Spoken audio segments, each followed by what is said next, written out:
kepada yang terhormat Ibu Kepala SD Negeri Kudaire 05, yang saya hormati Bapak Ibu Guru SD Negeri Kudaire 05. Yang pertama, marilah kita ucapkan puji syukur kepada Allah Subhanahu wa Ta'ala yang telah melimpahkan rahmat dan hidayahnya kepada kita semua, sehingga pada hari ini kita bisa berkumpul dalam keadaan sehat walafiat. Kemudian salam salam juga tidak lupa kita curahkan kepada junjungan kita Nabi besar Muhammad SAW. Semoga kita mendapatkan syafaatnya beliau. Amin amin ya rabbal alamin. Baik Bapak Ibu Guru, pada kesempatan kali ini saya akan mendiseminasikan tentang apa yang sudah saya peroleh di modul 1.4 berupa aksi nyata mengenai budaya positif. Bapak Ibu tahu tidak budaya positif itu yang seperti apa sih? Halo? Budaya yang baik. Apa lagi? Ada yang pendapat lagi?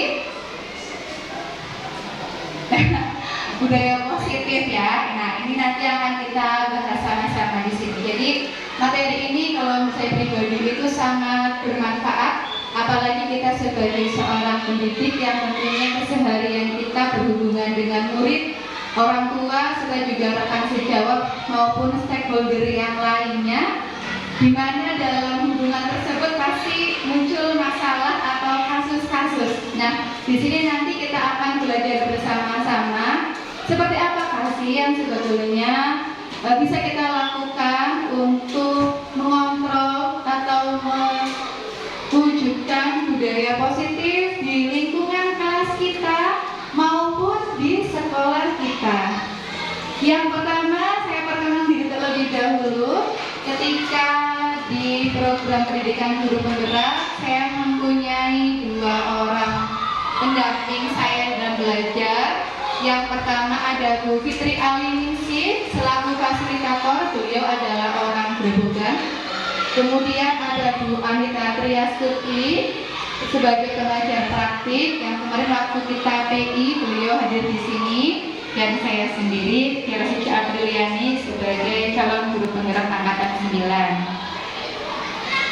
Nah, Bapak Ibu, sebelum kita mulai ada 3 pertanyaan nih. Bapak Ibu cukup menjawab dengan setuju atau tidak dengan pertanyaan berikut.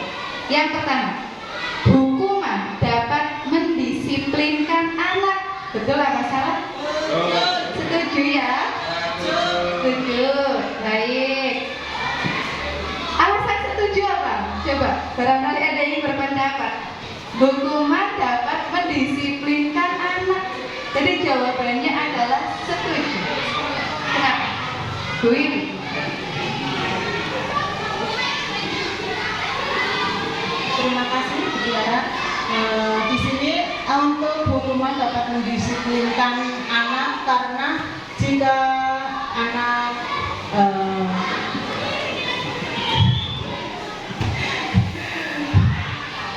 membuat kesalahan atau seperti tidak mengerjakan PR, anak bisa mengerjakan PR-nya di depan kelas, atau misal dilupakan tulis, atau misalnya anak tidak memakai seragam dengan benar, bisa dimasukkan di dalam kelas untuk memberi contoh pada teman-teman yang lain gitu.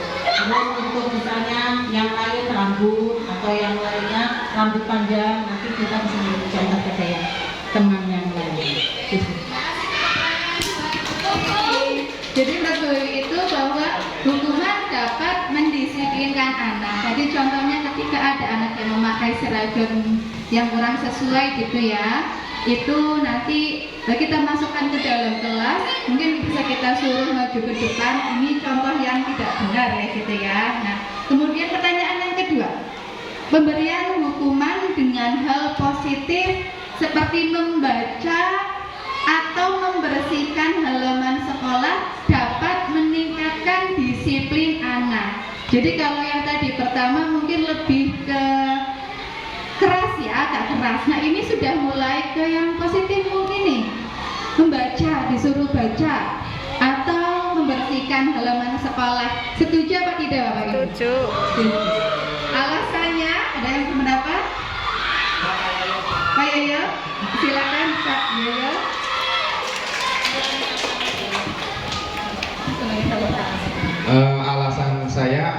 kenapa pemberian hukuman dengan hal positif seperti membaca atau membersihkan halaman sekolah dapat meningkatkan disiplin? Karena tidak semua hukuman itu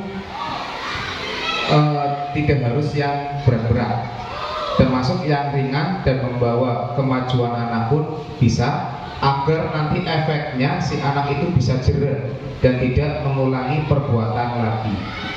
Tetapi dalam hal ini perlu diingat, dalam memberi hukuman ada batas kemampuan anak, jangan sampai melebihi batas hukuman yang diberikan itu melebihi kemampuan anak. Itu komentar saya.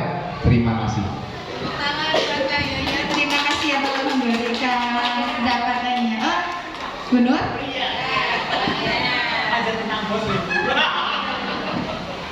Terima kasih. Pemberian hukuman dengan hal positif seperti membaca dan atau membersihkan halaman itu bisa meningkatkan disiplin anak, sebab kebanyakan anak itu tidak suka membaca, ya, dan anak itu tidak suka membersihkan sekolah karena di rumah mungkin atau kebiasaan dimanja, maka kegiatan itu tidak disukai oleh mereka. Sehingga kalau kita memberi hukuman dengan membaca dan membersihkan halaman, mereka akan menjadikan jerah. Dengan jerahnya itu, insya Allah akan meningkatkan disiplin anak. Terima kasih. Nah, itu Bapak Ibu, jadi kalau tadi Bapak Ibu dan Bu Nur dan juga Bapak Ibu yang lain bisa dengan hal-hal yang lebih positif lagi dengan menyuruh siswa membaca atau membersihkan halaman sekolah. Kemudian pertanyaan yang ketiga nih, memberi penghargaan dapat meningkatkan motivasi belajar anak. Setuju atau tidak? Oh, setuju. Siapa yang ingin berpendapat? Pak Wandi, Pak Wandi.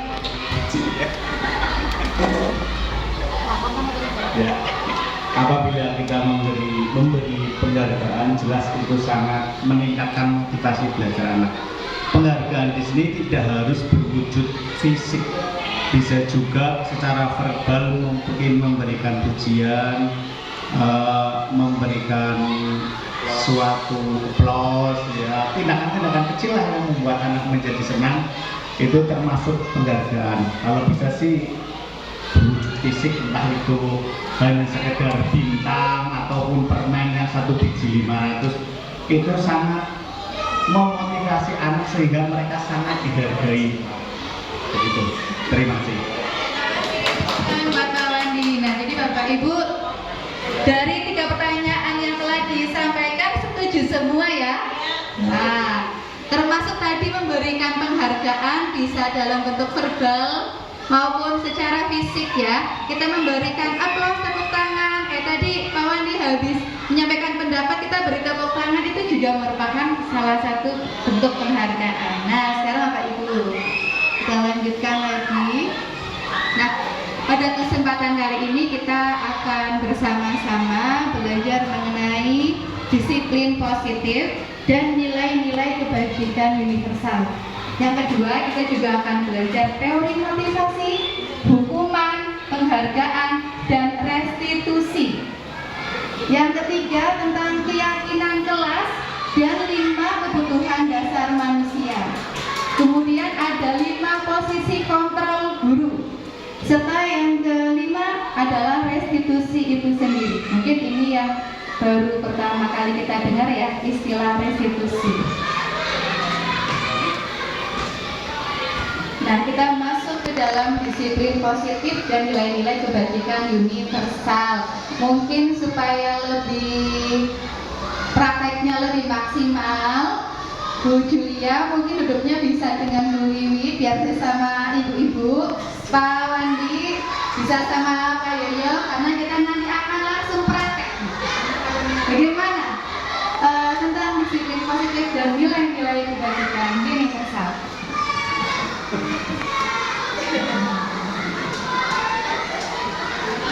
Ibu kalau sama Bu Ani, oke, biar pasang-pasangan. Karena kita di sini butuh 2 orang ya. Nah, kan? Pas. Nah, bagaimana cara permainannya? Bapak Ibu, nanti akan saya berikan post-it kecil dan juga spidol. Silakan nanti Bapak Ibu menuliskan satu benda atau sesuatu yang berharga menurut Bapak Ibu semua. Ya, cukup satu saja. Misalnya yang berharga adalah misalnya ya, keimanan, atau yang berharga adalah anak, atau yang berharga adalah harta benda misalnya ya. Bapak Ibu nanti menuliskannya pada kertas post-it ini. Setelah itu silakan dilipat menjadi bagian yang kecil dan disimpan dalam genggaman tangan, disimpan. Nanti secara bergiliran teman Bapak Ibu yang sebangku itu akan berusaha membuka genggaman tangan itu untuk mengambil kertas itu. Paham ya? Jadi seperti anak-anak kecil mainan itu terus umpet-umpetan ya. Nah, umpet-umpetan namanya ya. Nanti ganti-gantian. Kalau misalnya pertama Bu Bibi sama Bu Suci dulu nih yang mau genggam. Nanti Bu Bibi itu harus berusaha membuka genggaman itu.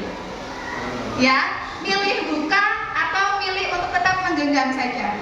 Yang kedua nanti boleh dibalik. Misalnya Bu Bibi itu sudah menulis, dilipat, digenggam, Bu Suci yang nanti akan membuka. Begitu juga dengan bapak-bapaknya, kuat-kuatan nih, ya. Paham semuanya nih? Ya.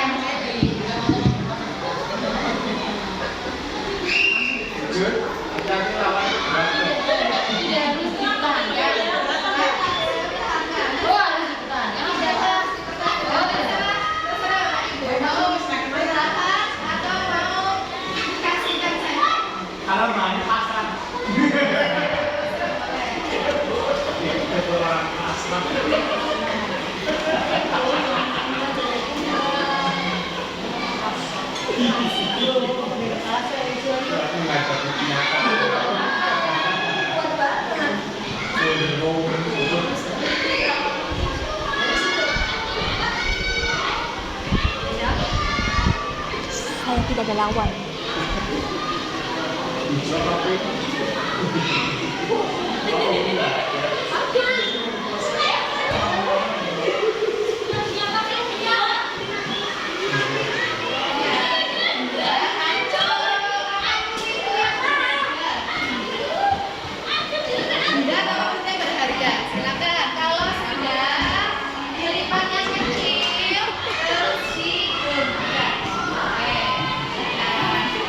Begitu kayaknya sudah, ini sudah siap.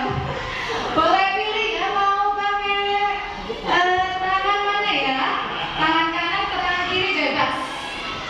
Dan cara menggenggamnya pun bebas, karena ada yang jempolnya di dalam, ada yang jempolnya di luar ya.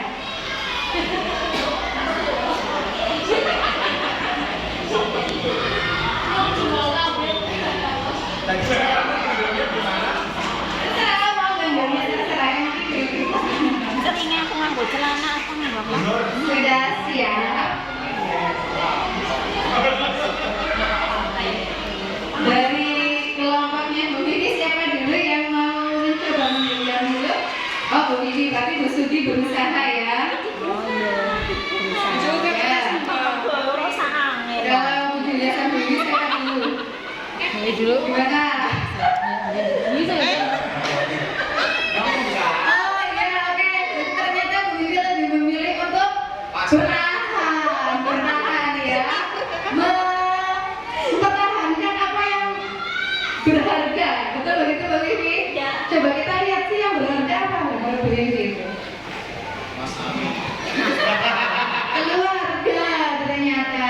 Baik sekali Bu Bibi mempertahankan sekuat hatinya untuk keluarganya. Ganti ya, silakan keluarga. Dulu sama Bu ini juga silakan.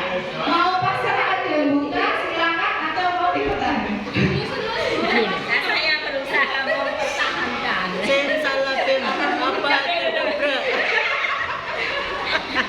Kita musuh berat tuh. Pengennya kan banget nih. Nanti belum tentu ya. Tapi orang bisa ini. Oh, oke, berusaha dipertahankan oleh Bu Wiwi ternyata. Silakan boleh bergantian. Mungkin ada yang pasrah itu juga boleh sih ya. Oh, pasrah. Coba Bu. Silakan. Coba Bu Wiwi. Oh, pasrah.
sesuatu yang kita miliki di dunia itu hanya titipan.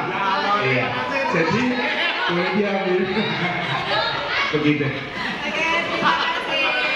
Tepuk tangan untuk ini semua. Ya, tadi ada yang memilih mempertahankan, pasrah aja, ada yang memberikan langsung. Nah, jadi sebetulnya gini Bapak Ibu, ini konsepnya dari yang sudah Bapak Ibu lakukan. Kendali kita ada pada diri kita sendiri, ya. Orang lain, apapun itu caranya, kalau kita sudah memiliki kemantapan hati, kalau bisa dipertahankan, ya. Kita akan terpengaruh kalau kita mudah dipengaruhi. Begitu juga, kalau kita itu yakin, kita sudah teguh atas pendirian kita, punya kontrol diri terhadap kita yang lebih kuat, insya Allah kita bisa menjalankannya, bisa mengontrol apapun itu, ya, termasuk kepada murid-murid kita nanti. Nah, jadi gitu ya Bapak Ibu ya. Inti sarga permainan tadi adalah tentang posisi kontrol, tentang kendali yang terdapat pada diri kita masing-masing. Nanti ini ada kaitannya dengan motivasi yang kita berikan kepada anak-anak kita. Apakah sifatnya eksternal atau internal? Nah, ini ya. Jadi ada perubahan paradigma, ilusi bahwa guru itu mengontrol murid. Mungkin dia akan disiplin ketika di sekolah saja, sementara di rumah kita nggak tahu. Ya, begitu juga di rumah. Di rumah nurut, baik sama orang tuanya, begitu di sekolah dia merasa bebas. Ya, yang kedua, adanya ilusi bahwa kritik dan membuat orang merasa bersalah dapat menguatkan karakternya. Ya, kita membutuh anak nih, anak merasa salah, saya salah guru. Apakah itu akan menguatkan karakternya? Nah, yang ketiga, ilusi bahwa semua penguatan positif, efektif dan bermanfaat. Kemudian ada juga nih, ternyata ya, malah justru penghargaan itu malah mengurangi kualitas dari apa yang dilakukan oleh murid. Karena mereka sudah cenderung kalau saya baik, guru akan menghargai saya, tetapi tidak atas dasar nilai-nilai yang dia yakini. Nah, terus juga ada ilusi bahwa orang dewasa memiliki hak untuk memaksa. Nah, jadi sebetulnya materi ini tidak hanya guru saja ya, betul, tetapi orang tua pun sebaiknya mengetahui tentang hal ini. Kita lanjutkan ya. Nah, sekarang siapa sesungguhnya memiliki kontrol? Stimulus respon. Dari teori-teori yang terdahulu tentang teori stimulus dan respon, kita akan coba mengubah agar orang berpandangan sama dengan kita. Jadi kayak tikus misalnya, ya, kita akan memberikan stimulus berupa makanan, responnya berupa tikus itu akan memakan. Itu stimulus respon. Sedangkan teori kontrol, kita berusaha memahami pandangan orang lain tentang dunia. Kemudian perilaku buruk dilihat sebagai suatu kesalahan, itu stimulus respon. Sedangkan kontrol, semua perilaku memiliki tujuan, termasuk murid kita melakukan kesalahan itu pasti ada tujuannya. Orang lain bisa mengontrol saya, sedangkan di dalam kontrol hanya Anda yang bisa mengontrol diri Anda. Ini yang harus kita pegang. Kemudian stimulus respon itu mengatakan bahwa saya bisa mengontrol orang lain, padahal Anda tidak bisa mengontrol orang lain. Pemaksaan ada pada saat bujukan gagal. Kita udah gagal membujuk anak misalnya, ya, nggak usah mainan HP atau apa. Ketika kita sudah gagal memberikan bujukan, mau nggak mau kita harus paksa. Itu kalau teori stimulus respon. Sedangkan kalau teori kontrol itu menyatakan bahwa kolaborasi dan konsensus menciptakan pilihan-pilihan baru. Mainan HP, mau berapa lama? Kita beri pilihan kepada mereka, kepada anak-anak kita. Mau pilih mana? HP atau mainan di luar atau apa gitu. Kita berikan pilihan. Kemudian teori stimulus respon menyatakan adanya menang dan kalah. Tetapi pada teori kontrol, model berpikirnya menjadi menang-menang. Nah ini.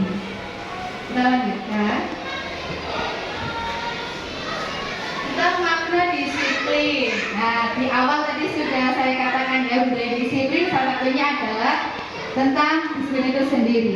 Dalam budaya kita, makna disiplin telah berubah menjadi sesuatu yang dilakukan seseorang pada orang lain untuk mendapatkan kepatuhan. Jadi bisa dikatakan anak yang patuh berarti anak yang disiplin. Kecenderungan umum menghubungkan kata disiplin dengan ketidaknyamanan. Bisa saja demikian ya Bapak Ibu. Anak itu disuruh piket padahal dia sendiri nggak nyaman untuk piket.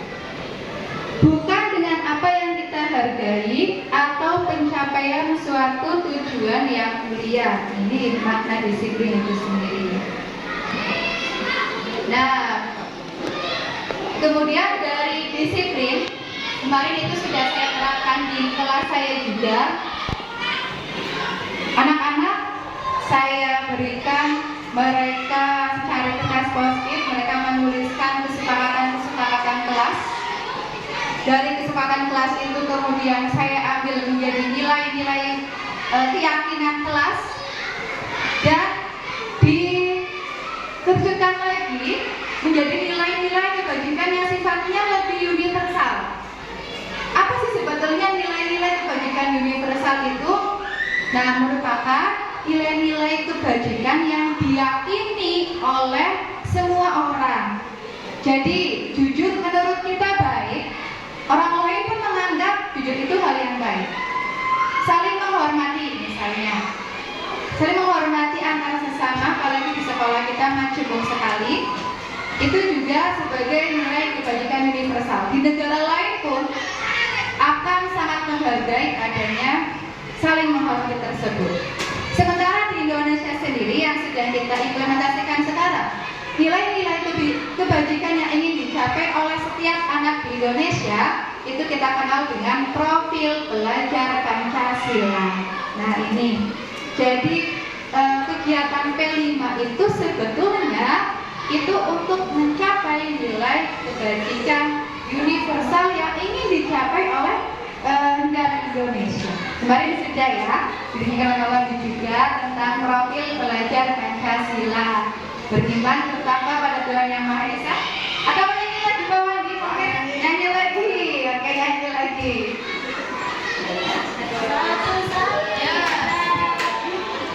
Mari rekan kita menyanyi profil belajar Pancasila. 1, 2, 3. Belajar Pancasila, beriman dan bertakwa pada Tuhan Yang Esa dan berakhlak mulia, berkebinekaan global, gotong royong mandiri, kreatif dan bernalar kritis. Itu lagu profil belajar Pancasila. Ya, ada 6 dimensi ya Bapak Ibu yang kita keluarkan di sana. Oke lanjut. Nah ini tentang motivasi. Motivasi itu kalau kita lihat arti katanya dukungan ya, dorongan ya, dorongan.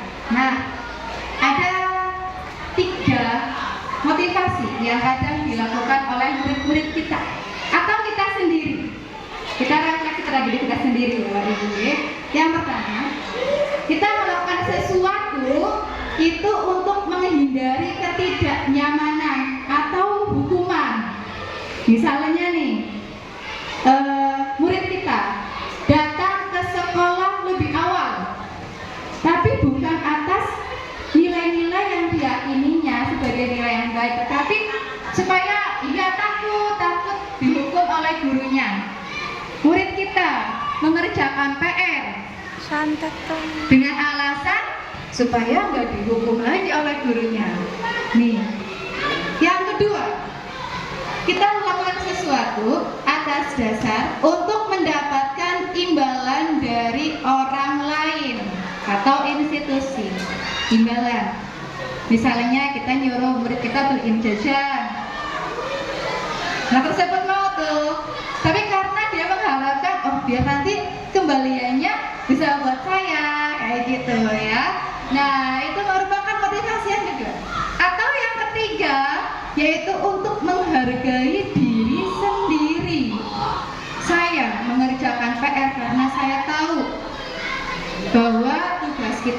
sebagai pelajar adalah belajar, termasuk mengerjakan PR. Nah, ini masuk dalam teori yang ketiga. Kalau kita cermati ya Pak Ibu, teori motivasi yang pertama dan yang kedua itu lebih bersifat eksternal. Jadi melakukan sesuatu itu karena takut dihukum, karena untuk mendapatkan penghargaan. Kira-kira gimana akibatnya kalau murid kita selalu diberikan motivasi eksternal? Terancam, apalagi takut ya, takut. Apakah tindakannya akan bertahan lebih lama? Tidak. Apakah disiplinnya itu akan lebih lama dia terapkan? Tidak. Tidak. Beda dengan kalau dia ingin menghargai dirinya sendiri. Seorang guru pun sama. Datang tepat waktu sebelum minggir, bukan untuk supaya sertifikasinya lancar misalnya, ya, bukan. Tapi karena kita meyakini murid saja berangkatnya jam 7 kurang, masa gurunya enggak. Nah itu ya, teori motivasi yang ketiga mewujudkan motivasi internal yang lebih karena timbul dari nilai-nilai yang diyakini dalam dirinya sendiri, dan ini yang akan bertahan lebih lama ketimbang yang 1 dan 2. Motivasi internal itu nantinya akan menjadi tujuan disiplin yang positif. Jadi dari sini pun kita sudah bisa melihat ya, bahwa apa yang kita lakukan untuk murid hendaknya untuk membentuk nilai yang mereka yakini. Bagaimana caranya? Nanti kita akan pelajari sama-sama ya. Bagaimana sih untuk mendisiplinkan anak secara positif, termasuk mendisiplinkan warga di sekolah ini. Oke. Oke. Selanjutnya, ini ya, dihukum oleh penghargaan. Tadi yang disampaikan di awal, penghargaan dapat meningkatkan motivasi belajar. Ternyata ada beberapa macam tentang penghargaan yang jarang sekali kita ketahui, bahwa nyatanya penghargaan dapat memberi pengaruh jangka pendek dan juga bisa jangka panjang. Penghargaan malah menghukum. Maksudnya gimana? Kita sering memberikan penghargaan kepada anak, tetapi justru anak tersebut melakukan itu karena pengen dikasih penghargaan, dan mungkin itu membuat dia tidak nyaman. Misalnya kita memberikan nilai, kalau yang mengerjakan guru kasih nilai, itu ya, pemberian nilai kepada anak. Secara nggak langsung itu menghukum anak untuk mau nggak mau itu mengerjakan itu. Yang ketiga, penghargaan akan mengurangi ketepatan. 4. Penghargaan itu tidak efektif. Penghargaan akan merusak hubungan. Di mana pemberian ranking misalnya. Itulah mengapa di kurikulum 2013 sudah mulai tidak diperbolehkan adanya perankingan. Karena ternyata dengan penghargaan tersebut itu justru akan merusak hubungan. Siapa dengan siapa? Mungkin murid dengan guru, murid dengan murid. Teman saya aja baratnya kayak gitu, rankingnya 1. Saya yang udah berusaha keras, walaupun nilainya sedikit, kan saya kerjain sendiri, nilainya jelek, gak dapat ranking 1. Akhirnya timbul benci lah pada gurunya. Anak-anak yang pintar justru nanti akan dijauhi oleh teman-temannya, itu merusak hubungan. Kemudian penghargaan akan menurunkan kualitas. Misalnya, ketika murid kita diberikan tugas membuat puisi, ya, anak-anak yang banyak ingin mendapatkan penghargaan, dia akan membuat kayak gini aja, nanti dapat nilai bagus kok dari gurunya. Mungkin dia cari di internet. Tapi anak-anak yang bikin sederhana, tapi hasil dari pemikirannya sendiri, justru nilainya jelek. Itu ya yang dimaksud dengan penghargaan akan memberikan kualitas. Penghargaan mematikan kreativitas. Tadi juga serta mengurangi motivasi intrinsik, apalagi kalau keseringan dikasih penghargaan, ya, dikasih permen, dikasih ini, dikasih itu. Akhirnya dia melakukan sesuatu nuruti gurunya karena ingin mendapatkan penghargaan saja, bukan atas motivasi intrinsiknya. Nah, sekarang kita masuk nih.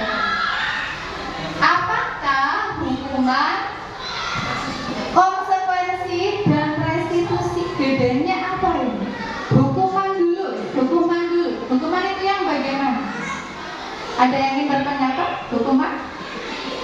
Hukuman, konsekuensi, restitusi. Atau saya berikan contoh dulu, Bapak Ibu nanti menjawab ya dari pertanyaan ini. Nah ini, silakan dilakukan dulu. Misalnya, mencatat 100 kali di dalam buku kalimat kayak gini. Saya tidak akan terlambat lagi. Dengan alasan karena dia berangkat ke sekolah. Anak disuruh tulis di buku atau di papan tulis, saya tidak akan mengulangi perbuatan lagi, saya tidak akan terlambat lagi. Itu termasuk hukuman. 2. Lari mengelilingi lapangan basket 2 kali karena terlambat hadir. Anak disuruh lari-lari tuh, putari lapangan. Itu juga termasuk hukuman. Murid diminta push up karena tidak menggunakan masker, ini ketika zaman pandemi misalnya ya, atau tidak mengerjakan PR, suruh push up sama gurunya, itu termasuk hukuman. Nah, sedangkan konsekuensi, nanti Bapak Ibu bisa mencermati dari tindakannya nih, mengganti kertas tugas teman yang telah dicoret-coret. Kita udah merusak kertas teman kita, lalu disuruh mengganti. Itu bukan hukuman, tapi maksudnya adalah konsekuensi. Membersihkan tumpahan air di meja tulis karena tersenggol pada saat belajar. Anak-anak kita kan sering ya taruh botol kemudian ketendang, kita suruh membersihkan. Itu bukan hukuman Bapak Ibu, itu namanya konsekuensi. Lalu murid disuruh untuk mengenakan sepatu seharian di sekolah karena tidak menggunakan sepatu yang warnanya hitam. Jadi dulu kita zamannya SMP SMA mungkin ya, atau di sepatu kita malah dipilok tuh, zaman saya itu dipilok semua akhirnya. Itu hukuman. Sedangkan lari melawan basket 2 kali karena terlambat 10 menit untuk pelajaran PJO, itu konsekuensi. Nah, dari tindakan-tindakan ini Bapak Ibu mungkin bisa mencermati kalau hukuman itu yang bagaimana, konsekuensi yang bagaimana. Ada yang bisa narik kesimpulan di sini? Hukuman, konsekuensi, kadang kita menggunakannya agak bingung ya, karena mirip. Kalau hukuman itu karena sebelumnya melanggar aturan. Tapi kalau konsekuensi itu, saya kalau yang terakhir itu malah justru menjadi hukuman Mbak. Yang terakhir. Tapi kalau konsekuensi itu hanya sifatnya spontan apa ya? Spontan berarti tidak karena melanggar itu menggantikan kertas teman yang pelajaran cara bukan tidak direncanakan sebelumnya gitu. Ya sadar. Iya. Ya sengaja. Oke, terima kasih Guru atas masukannya. Nah ini manfaatnya kita belajar materi ini ya, jadi tahu mana hukuman, konsekuensi. Salah satunya nanti restitusi ini. Ada satu yang menarik tentang restitusi ini. Mungkin nanti bisa kita praktek sama-sama. Pentas pertamanya 2 tuh kita 3 orang duduk, gantian ada yang jadi murid sebagai korban, sebagai pelaku, 1 gurunya. Nanti kita bisa praktek kayak gitu mungkin ya. Nih, hukuman. Kalau hukuman itu dibuat tanpa adanya kesepakatan. Jadi siswa itu nggak tahu, nggak dilibatkan dalam pembuatan peraturan itu. Ujung-ujung udah ada dari sekolah, dari gurunya yang membuat, memakai seragam, sepatunya warna hitam, datang ke sekolah 10 menit. Itu kan murid tinggal udah tahu itu kayak gitu. Tapi tidak dilibatkan dalam pembuatan kesepakatan itu. Terus menjadikan seseorang terkesan gagal. Dihukum berarti saya gagal ya, karena saya terlambat bangun, udah gagal disiplin waktunya. Nah, sedangkan kalau konsekuensi, peraturan dibuat dengan adanya kesepakatan. Jadi murid di dalam kelas kita, ya kita buat kesepakatan kelas yuk. Yang datang terlambat nanti lari muteri lapangan 1 kali. Murid setuju, udah sepakat nih. Kalau dia melanggar, udah tahu kan konsekuensinya apa? Disuruh lari. Itu yang namanya konsekuensi. Jadi dibuat dengan adanya kesepakatan terlebih dahulu. Kalau hukuman kan enggak, push up sekarang. Loh kenapa disuruh push up? Kan kayak gitu, ya. Dan hukuman itu kadang sekeluarga kita pengennya apa? Tapi kalau konsekuensi kan sudah ada nih. Apa? Kalau ini saya dapatkan ketika ini, ibu. Ya ini sering ada. Seseorang mengetahui akibat dari tindakannya. Oh iya, Bu Guru, saya disuruh penyanyi Indonesia Raya karena datang sekolah terlambat. Itu sudah ada di kesepakatan kelas kita, misalkan. Itu konsekuensinya. Anak tahu bahwa dia telah melanggar. Gitu. Nah, sedangkan restitusi nih. Oh ini perbedaan hukuman ibu tadi ya. Kalau hukuman itu sesuatu yang menyakitkan harus terjadi. Kalau konsekuensi memang harus terjadi. Membuat anak sakit, baik fisik maupun hatinya untuk jangka waktu yang lama. Kalau konsekuensi hanya akan membuat anak merasa tidak nyaman dalam jangka waktu yang pendek. Hukuman anak membenci kedisiplinan karena sudah dihukum. Kalau konsekuensi anak akan menghargai kedisiplinan. Paksaan kalau hukuman itu, sedangkan konsekuensi stimulus sangat keras. Mendorong anak menyakiti diri sendiri. Kalau konsekuensi mudah menyesuaikan. Hukuman menjadikan konsep dirinya itu buruk. Tadi ya gagal, saya udah gagal. Sedangkan konsekuensi konsep dirinya yang baik. Kemudian kalau hukuman anak belajar menyembunyikan kesalahan. Nah ini mungkin juga sering kita lakukan ya, supaya kita nggak dimarahi, kita sembunyikan aja wis. Nah, sedangkan kalau konsekuensi anak belajar untuk mematuhi peraturan. Hukuman marah, merasa bersalah, dipermalukan, merasa tidak dihargai. Sedangkan konsekuensi anak kehilangan hak, dibuat tidak nyaman, diasingkan untuk sementara, time off. Ini kayak di sekolah anak saya, kalau misalnya dia melakukan kesalahan, namanya time off. Awalnya saya nggak tahu time off itu apa sih, Miss? Kayak gitu. Ternyata ya harus dihukum ini konsekuensinya, karena dia rame misalnya dimasukkan ke dalam ruangan sendirian, kayak gitu ya, time off. Ini ada sumbernya, ini menurut kalian banyak restitution dari Dian Gosen tentang 5 position of control. Nah ini yang restitusi yang Bapak Ibu. Ini kemarin sudah saya praktekkan dengan 2 orang siswa saya, Regina sama Doni. Restitusi merupakan proses menciptakan kondisi bagi murid untuk memperbaiki kesalahan mereka, sehingga mereka bisa kembali pada kelompok mereka dengan karakter yang lebih kuat. Jadi bukan seperti hukuman sama konsekuensi. Dia akan malu ketika kembali ke kelompoknya karena dia sudah gagal. Restitusi itu justru memulihkan identitasnya supaya dia kembali ke teman-temannya sebagai pribadi yang baru, karakternya lebih kuat lagi. Restitusi juga merupakan proses kolaboratif yang mengajarkan murid untuk mencari solusi untuk masalah mereka dan membantu murid berpikir tentang orang seperti apa yang mereka ingin menjadi, sudah mulia, dan bagaimana mereka harus memperlakukan orang lain. Ini restitusi. Nanti contohnya mungkin ada lebih konkret lagi, restitusi.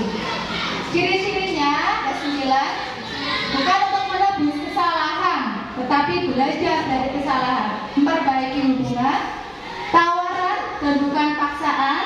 Restitusi menuntut untuk melihat ke dalam diri. Restitusi mencari kebutuhan dasar yang mendasari tindakan.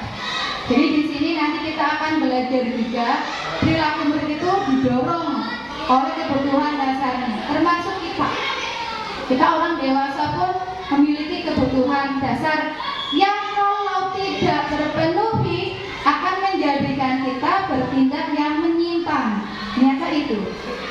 Restitusi diri adalah cara yang paling baik.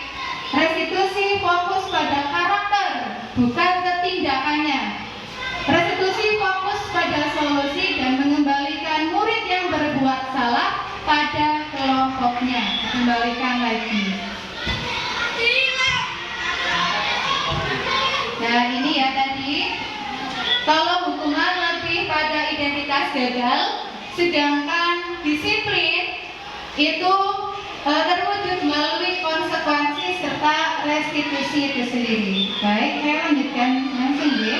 Tentang keyakinan kelas ini yang tadi perlu kita buat di awal pembelajaran. Nah, pertanyaannya adalah mengapa tidak peraturan saja?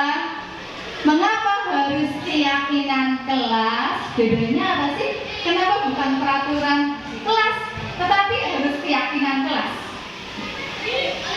Saya kata dulu mungkin ya. Mengapa kita memiliki peraturan harus menggunakan helm bila mengendarai roda 2? Ini perumpamaannya. Mengapa kita memiliki peraturan 3M, yaitu memakai masker, mencuci tangan, menjaga jarak 1,5 meter? Mengapa kita memiliki peraturan harus datang tepat waktu pada saat masuk kelas kita?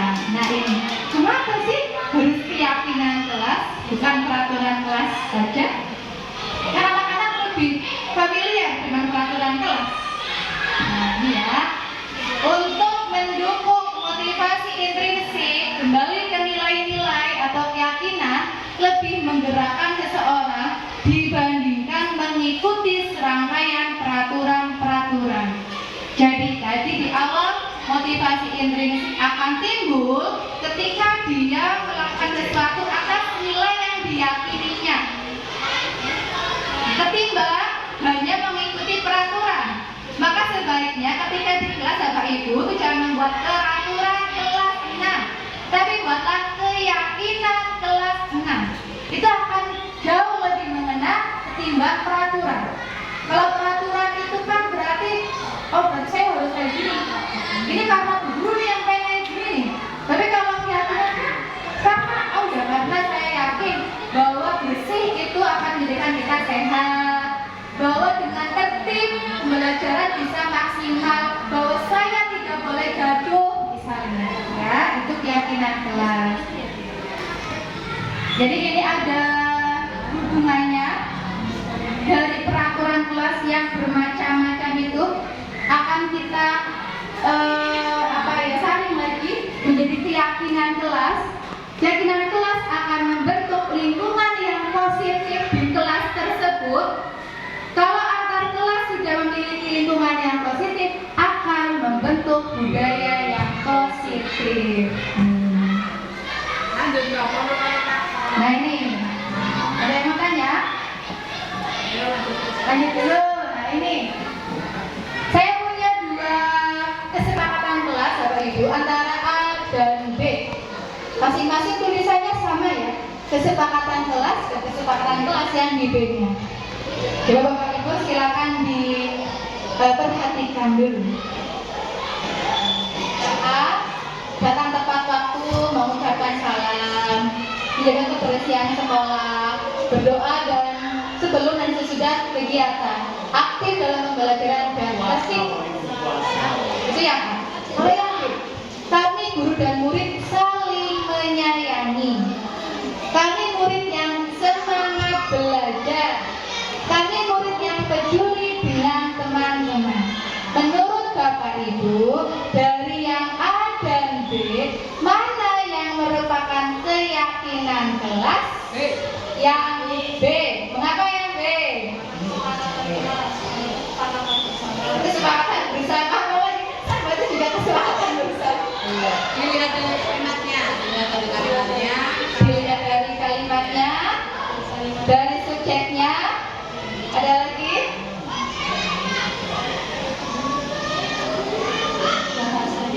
Bahasanya lebih mengena. Ada lagi? Betul sekali. Kalau yang B kan kayaknya ada MOU dari pihak guru dan murid ya. Kerjasama. Kayak murid ya hubungannya baik sama Kementerian. Ya, betul sekali. Jadi kalau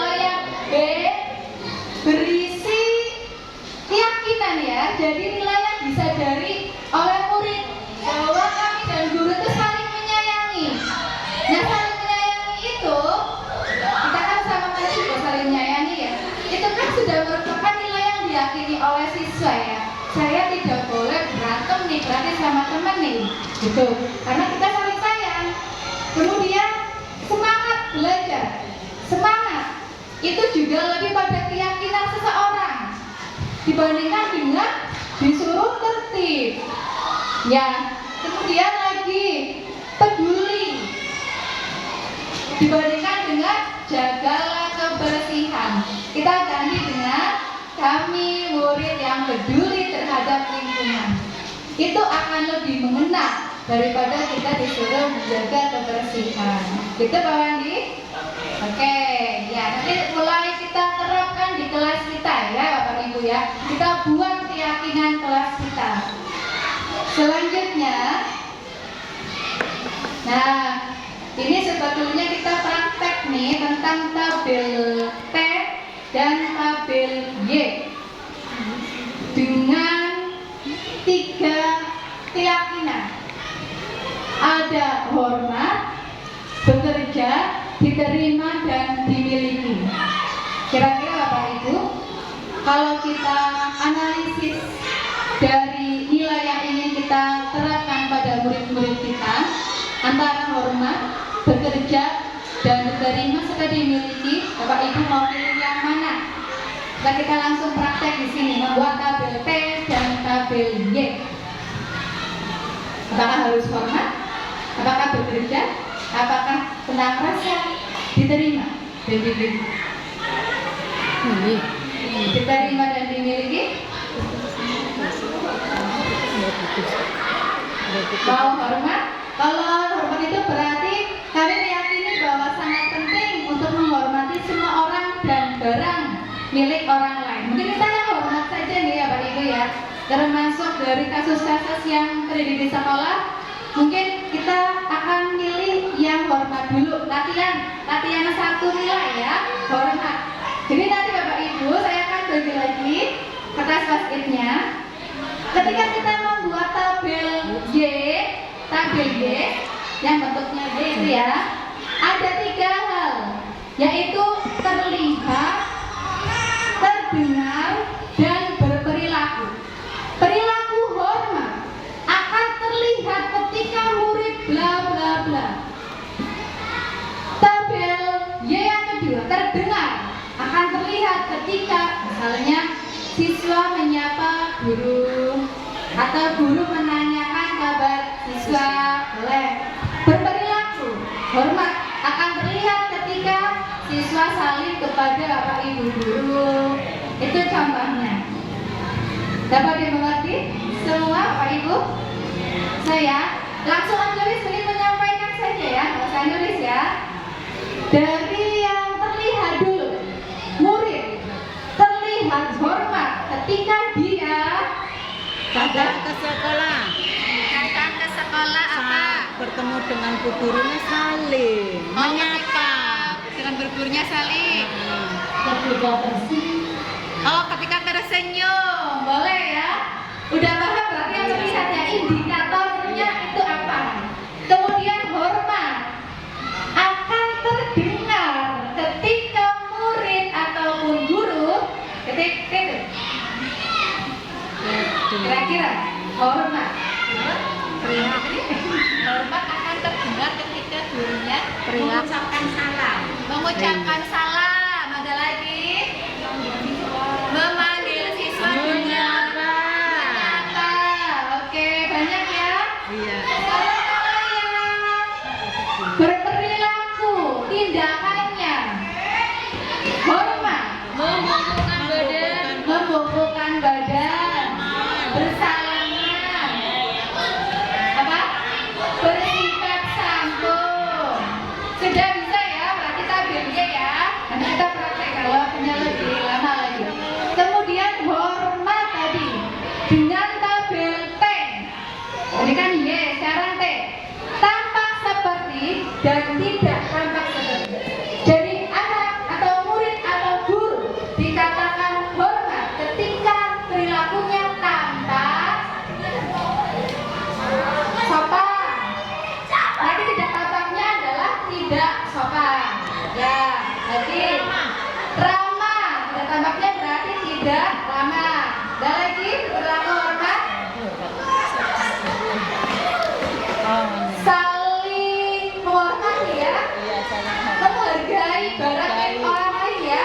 atau menjaga, meminjam buku temannya dengan izin.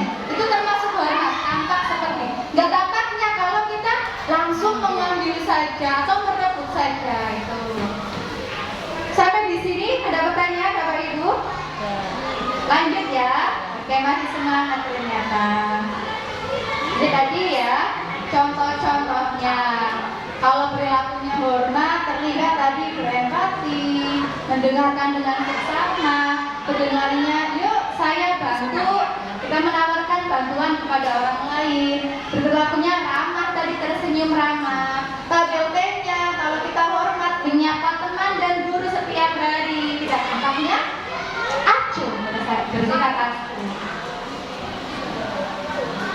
Nah ini bedanya tadi peraturan dengan keyakinan kelas. Ini perhatikan Bapak Ibu.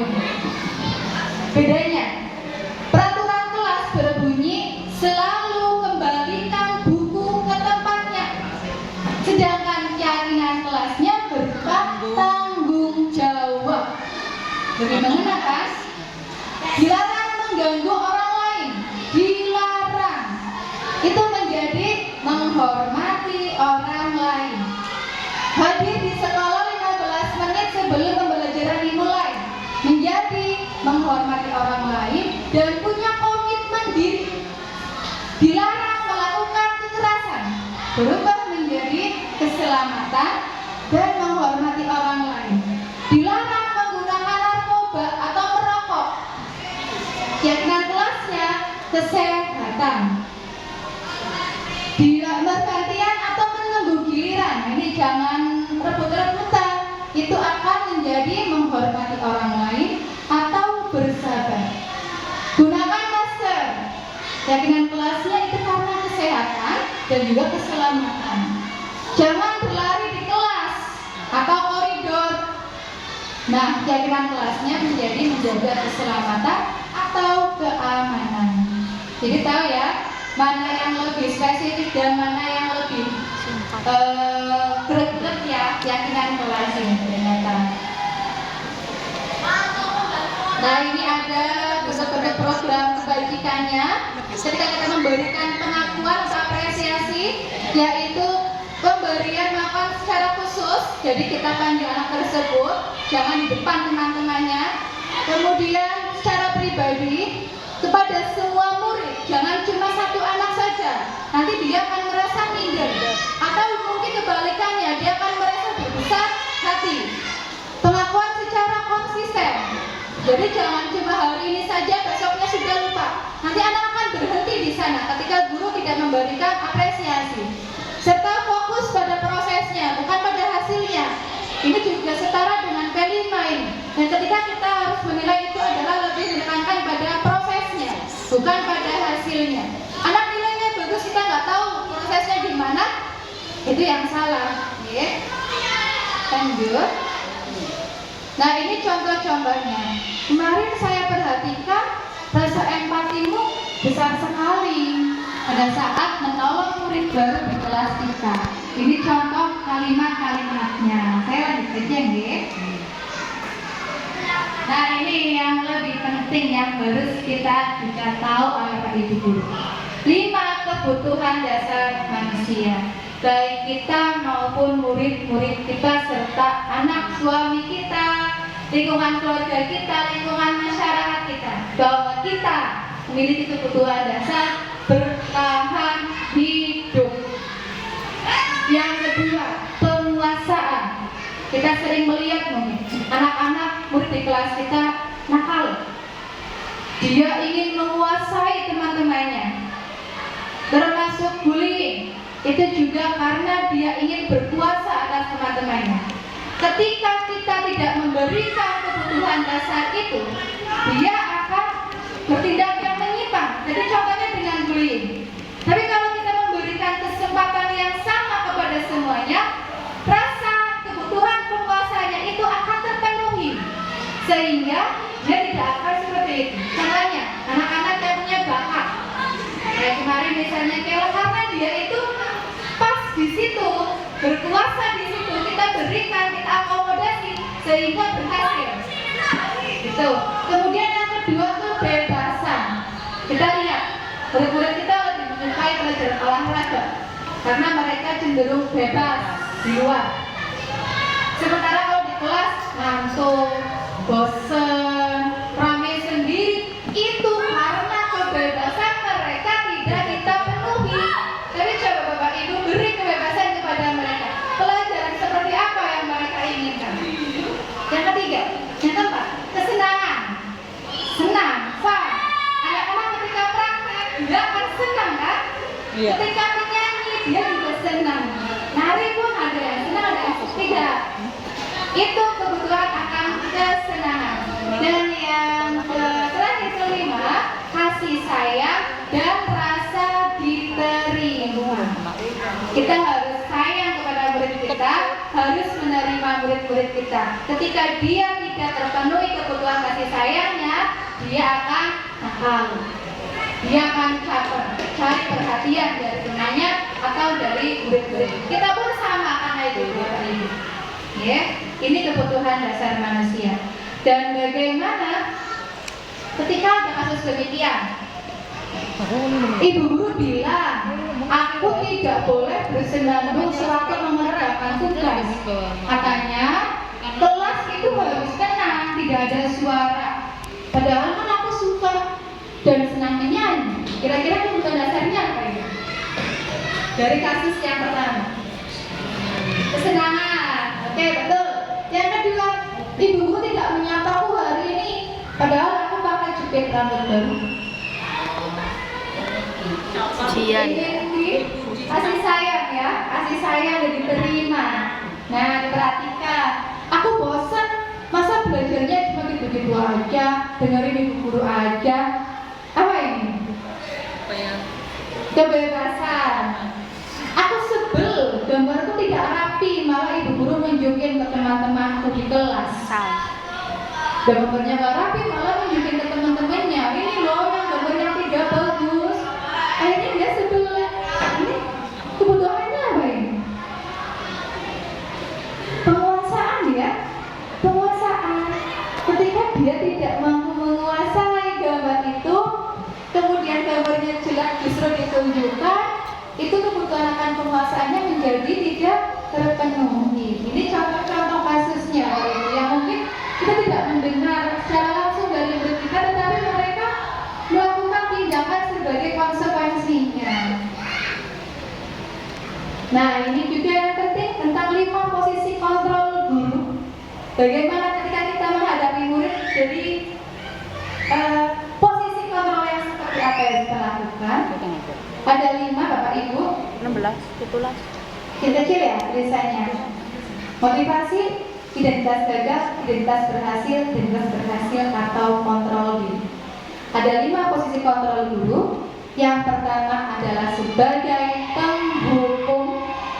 2, pembuat orang merasa bersalah. Nanti ada contoh kalimatnya. Posisi kontrol sebagai teman, sebagai pemantau, atau sebagai manajer. Sebagai penghukum dan pembuat orang merasa bersalah akan menjadikan murid memperoleh identitas gagal. Dan sifatnya adalah ekstrinsik, kontrol dari luar, serta untuk menghindari hukuman aja. Bisa dikatakan dengan seperti ini. Guru berbuatnya, cara berbuatnya adalah menunjuk-nunjuk, menyakiti, menyindir, meskipun dengan sindiran yang halus. Contoh perkataannya, kalau kamu tidak melakukannya, awas ya, rasakan, itu hukuman. Sedangkan membuat orang merasa bersalah akan dilakukan guru dengan cara mengatakan, seharusnya kamu datang lebih awal, ibu kecewa karena kamu terlambat hari ini. Bentuk guru kecewa akan menjadikan murid, oh ya saya salah ya, membuat murid merasa bersalah. Kamu seharusnya sudah tahu, ibu lelah sekali mengatakannya, ibu sudah stres hadapin kamu. Itu akan menjadikan murid itu sebagai seorang yang gagal membuat gurunya bangga. Termasuk orang tua, kita juga tidak boleh seperti itu kepada anak-anak kita. Kemudian yang mulai berhasil, dan berhasil atau sukses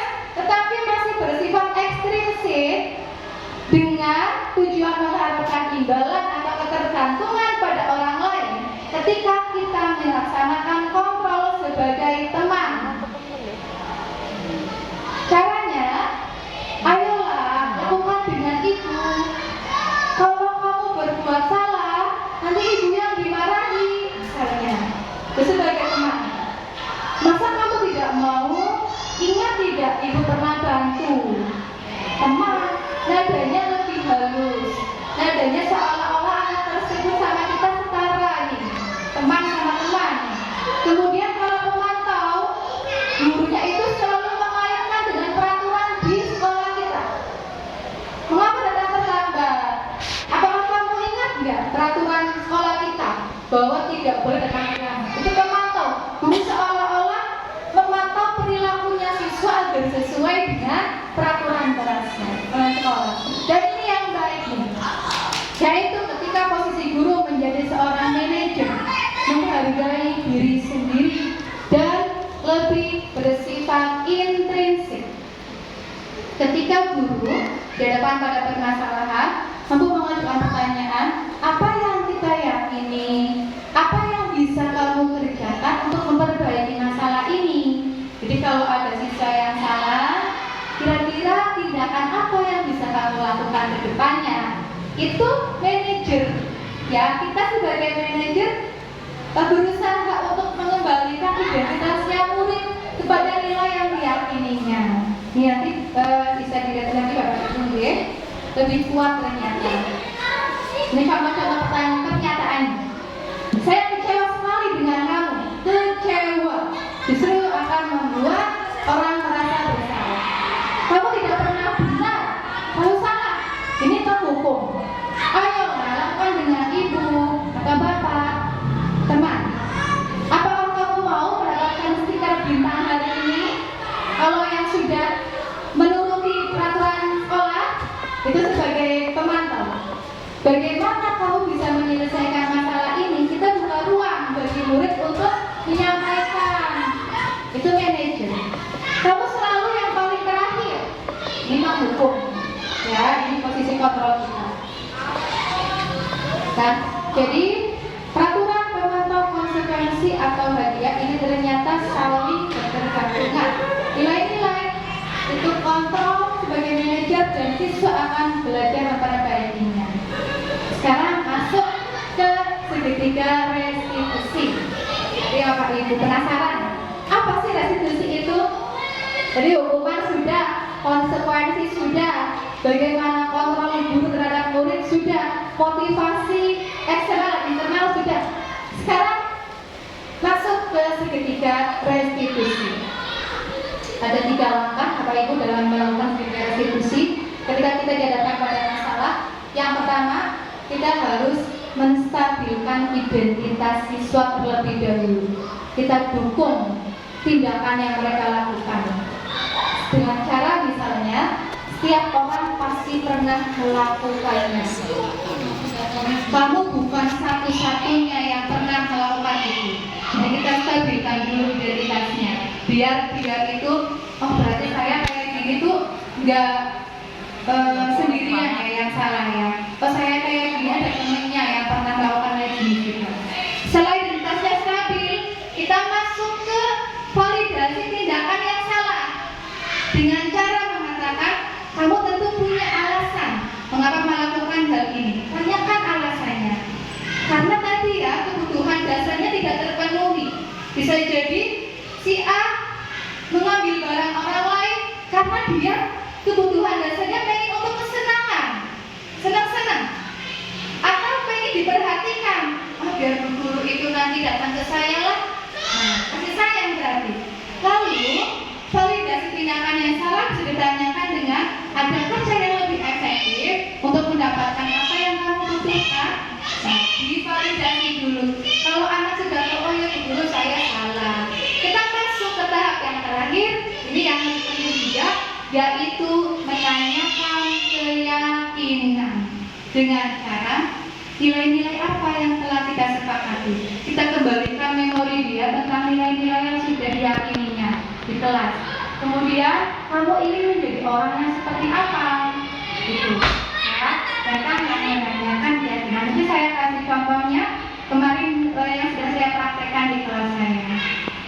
Kesimpulannya Bapak Ibu,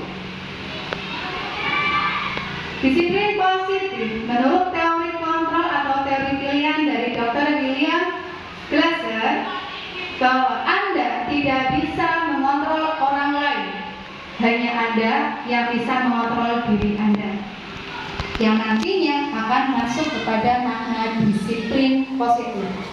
Lalu semua perilaku memiliki tujuan. Tadi ya, berkaitan dengan teori motivasi, baik yang menghindari hukuman, mendapatkan imbalan atau penghargaan, atau menghargai diri sendiri sesuai nilai-nilai kebajikan universal yang nantinya diturunkan melalui keyakinan kelas. Kemudian dari model berpikir menang-menang, kolaborasi dan konsensus menciptakan pilihan baru terletak pada 5 posisi kontrol itu. Apakah dari kelimanya boleh dilakukan? Boleh. Kadang-kadang kita bisa menjadi seorang teman, pemantau, atau sebagai manajer. Yang diharapkan tidak dilakukan adalah sebagai penghukum dan membuat rasa bersalah. Kemudian dari seorang manajer, kita bertindak untuk melakukan atau menerapkan segitiga restitusi yang terdiri atas 3 tahap tadi. Pertama, menstabilkan identitas, validasi kebutuhan, dan menanyakan keyakinan. Realitas bahwa kita berbeda. Kita berusaha memahami pandangan orang lain tentang dunia. Setiap orang memiliki gambaran yang berbeda. Ini berkaitan dengan 5 kebutuhan dasar manusia: bertahan hidup, penguasaan, kasih sayang dan rasa diterima, kesenangan, dan juga kebebasan.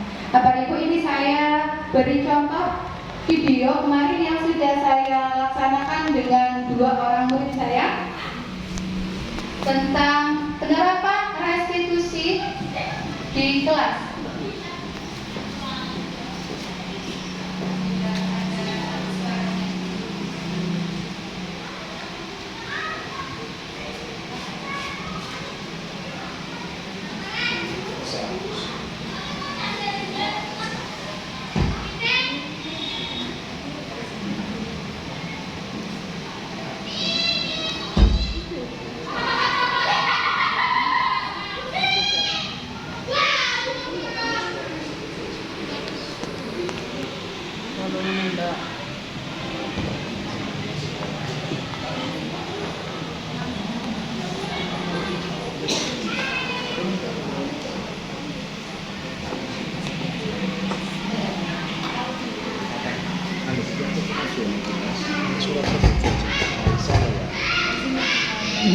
Iya. Lapor kan langsung ngomong.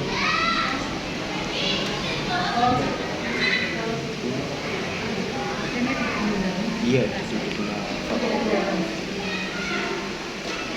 Sampai nanti. Suaranya enggak begitu.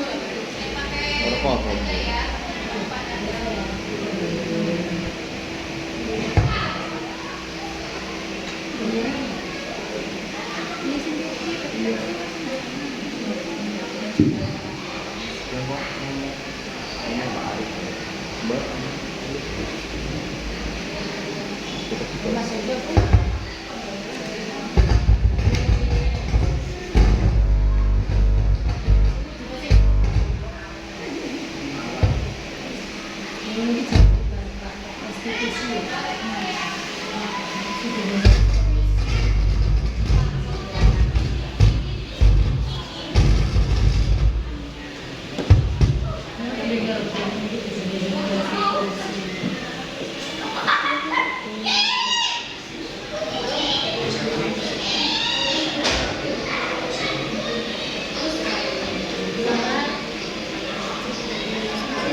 Ada?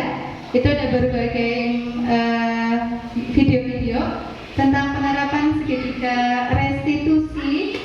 Jadi yang pertama, saya akan menstabilkan identitasnya dulu. Kurang lebih percakapannya kayak gini. Saya memanggil Regina. Regina, apakah kamu tahu mengapa Bu Guru memanggil ke sini? Regina jawab, tahu Bu, karena saya tidak mengerjakan PR berulang kali. Nah, saya stabilkan identitasnya dulu. Apa yang Regina lakukan itu juga pernah dilakukan oleh teman-teman. Bu Guru pun pernah seperti itu. Jadi dia tuh akan punya bukan rasa bersalah lagi, dia satu-satunya sebagai orang yang melakukan kesalahan. Identitasnya sudah stabil dulu. Iya Bu, saya salah. Tahu sendiri di sana. Kemudian masuk ke kondisi tindakan yang salah. Ketika siswa sudah menyadari kesalahannya, kita tanyakan, sebetulnya kamu bisa melakukan hal yang lebih parah dari itu ya, yang lebih buruk dari itu ya Regina, tetapi kamu memilih tidak melakukannya. Memilih tidak melakukannya itu berarti sudah ada nilai-nilai yang ada dalam dirinya tentang tindakan-tindakan yang tadi salah. Iya Bu, saya bisa tidak berangkat sekolah karena tidak mengerjakan PR, takut dihukum oleh Bu Guru. Tetapi saya lebih memilih untuk datang ke sekolah, meskipun nanti saya akan mendapatkan hukuman, misalnya. Lalu kita tanyakan keyakinannya. Kalau Regina sudah merasa demikian, ingat ya nilai-nilai kelas yang sudah kita yakini bersama. Tahu Bu, bahwa kita itu harus bertanggung jawab. Saya harus menghormati guru. Nah, kalau sudah tahu dan ingat, langkah apa yang akan Regina lakukan? Saya akan mengerjakan PR setiap hari, setiap kali Bu Guru memberikan PR kepada saya. Tuh. Oke Regina, kira-kira siapa yang bisa mengontrol perilaku kamu? Nah, nanti dia mulai mikir, saya bisa minta bantuan mama saya Bu, misalnya di rumah, atau saya bisa minta bantuan kakak ketika saya ada kesulitan mengerjakan PR. Nah, beri di sana penguatan. Baik Regina, kamu setelah mengetahui tindakan itu salah, jadi mulai nanti kamu harus berubah menjadi pribadi yang lebih baik lagi. Silakan boleh kembali ke tempat duduk bersama teman-teman dan lakukan yang terbaik. Nah, itu contoh restitusi yang sudah saya lakukan. Termasuk kemarin, karena bullying itu menjadi hal yang sering dilakukan oleh siswa, saya mengambil contoh kasus yang kedua adalah bullying. Di sana yang saya ambil untuk menjadi pelakunya ya, contoh pelakunya Doni. Korbannya adalah Maulana. Saya panggil tuh Doni. Doni, mengapa kamu membuli Maulana? Habisnya Maulana sering ledekin saya Bu. Kan saya jadi kesel. Saya jadi sebel sama Maulana. Wajar lah Bu kalau saya membela diri. Nah itu ya. Kemudian kita identitasnya dulu. Oke Doni, yang kamu lakukan itu untuk melindungi diri kamu sendiri. Setiap orang pasti akan melindungi dirinya sendiri, termasuk kamu. Padahal sebetulnya kamu bisa ya melakukan hal yang lebih buruk dengan memukul Maulana. Bisa Bu, bisa banget. Tapi saya nggak milih untuk melakukan itu. Nah, itu sudah kondisi tindakan yang salah. Jadi kamu tahu ya tindakanmu itu salah ya. Tahu Bu Guru. Nilai-nilai apa yang kamu yakini? Apa yang menurut kamu itu salah dari tindakanmu? Gak seharusnya Bu Guru saya membalas Maulana misalnya. Harusnya saya lebih bersikap sabar dan menghormati orang lain. Nah kalau begitu, mulai sekarang Doni harus menerapkan nilai itu dan silakan berteman dengan hukum. Itu contoh restitusi yang sudah saya lakukan. Mungkin nanti kita akan sharing lebih banyak lagi ketika menghadapi permasalahan segitiga restitusi bisa Bapak Ibu implementasikan di kelas. Mungkin seperti itu saja. Sebelum saya akhiri, apakah ada yang ditanyakan? Atau sudah cukup? Nanti mungkin bisa saya share untuk materinya di sekolah kita dan bisa diterapkan bersama-sama. bersama kepada siapapun, dan cuma terhadap murid kita. Baik, kalau tidak ada yang ditanyakan, berarti cukup sekian dari saya.